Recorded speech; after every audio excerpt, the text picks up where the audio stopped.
플라이강원이 양양공항에서 처음 비행기를 띄운 지 3년여 만에 모든 운항을 중단했습니다.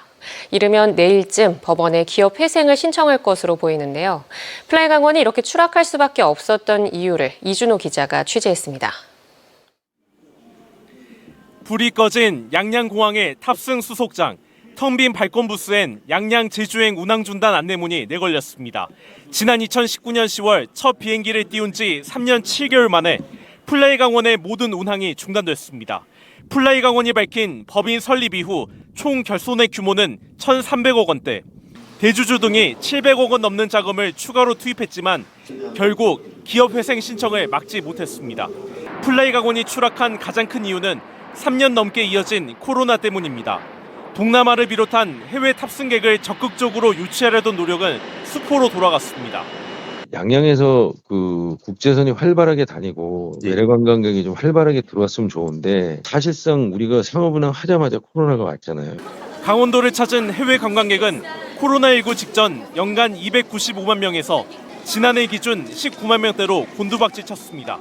주로 국내선 위주로 노선을 운영하다 보니 지난 3년 7개월 동안 항공기를 이용한 90여만 명은 90% 이상이 내국인이었던 것으로 나타났습니다. 올해에도 코로나 여파는 이어졌습니다. 창립 이후 가장 많은 매출을 올렸던 지난 3월에도 매출액은 50억 원을 밑돌았지만 각종 운영 비용은 80억 원가량 들어 적자를 피하지 못했습니다. 항공사업법도 발목을 잡았습니다. 코로나 여파로 가뜩이나 승객 수요가 부족한데 항공 면허를 유지하기 위해서는 항공기를 계속 늘려야 했기 때문입니다. 3년 이내에 비행기 5대를 갖추지 않으면 항공 면허를 취소할 수 있습니다. 5대를 갖춰놨으면요. 한 달에 거의 고정 경비가 200억 가까이 들어가야 되거든요. 그냥 자멸하는 거죠. 결국 플라이강원은 이르면 내일쯤 기업 회생을 신청하고 투자를 신속히 유치하겠다고 밝혔습니다. 하지만 회생법원에서 이를 받아들일지는 미지수입니다. 우선은 그 회생계획 신청서의 내용이 굉장히 중요할 것 같습니다. 공공성이라든가 미래의 계속적인 수익 창출 가능성, 이런 부분들이 중요한 요소가 될 것으로 예상됩니다.